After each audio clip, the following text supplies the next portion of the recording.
Isang araw ay nag-uusap si Umair bin Wahab at saka si Safwan bin Umayyah pagkatapos ng labanan sa Badr na kung saan ay maraming mga namatay ng mga hindi mananampalatayang Quraysh at marami ding nabihag mula sa kanila.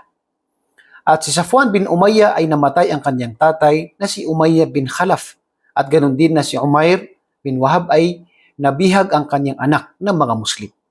Dahil sa kanilang kalungkutan ay biglang nasabi ni Umair na kung ako ay walang utang at wala ding mga pamilya, mga anak na gagastusan, ako ay pupunta sa Madina kay Muhammad at siya ay papatayin ko.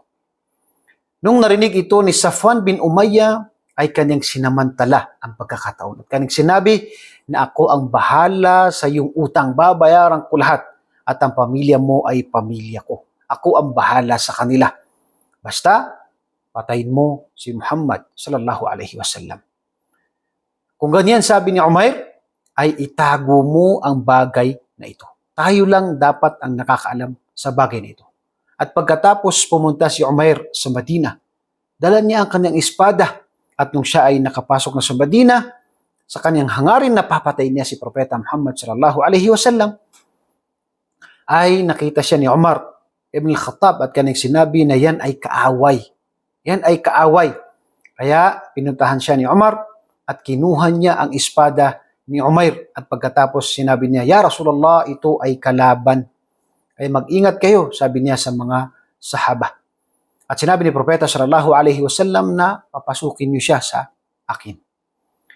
Tinanong siya ni Propeta sallallahu alaihi wasallam, "Ya Umair, ano ang dahilan kung bakit ka nandito?" Sinabi niya na wala akong ibang hangarin maliban sa anak ko na inyong nabihag. Sinabi muli ni Propeta sallallahu alaihi wasallam, "Wala bang ibang dahilan?" Sinabi ni Umair na, "Ya Muhammad, walang ibang dahilan maliban na ang aking anak na inyong nabihag."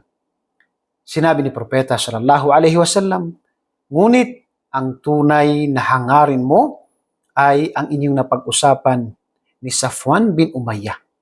At kinuwento ni Propeta sallallahu alaihi wasallam kay Umair yung mismong pinag-usapan nila na sila mismo dalawa lamang ang nakakaalam at nag-usap sa bagay na ito. Details ang kanyang sinabi sa napag-usapan ni Umair at ni Safwan. Nagtaka si Umair at kanyang sinabi, "Wallahi, walang nakakaalam dito sa bagay na ito maliban sa aming dalawa at ito ay tinago namin. Wallahi, walang maaaring magbalita sa iyo sa bagay na ito maliban sa nag-iisang tagapaglikha na si Allah."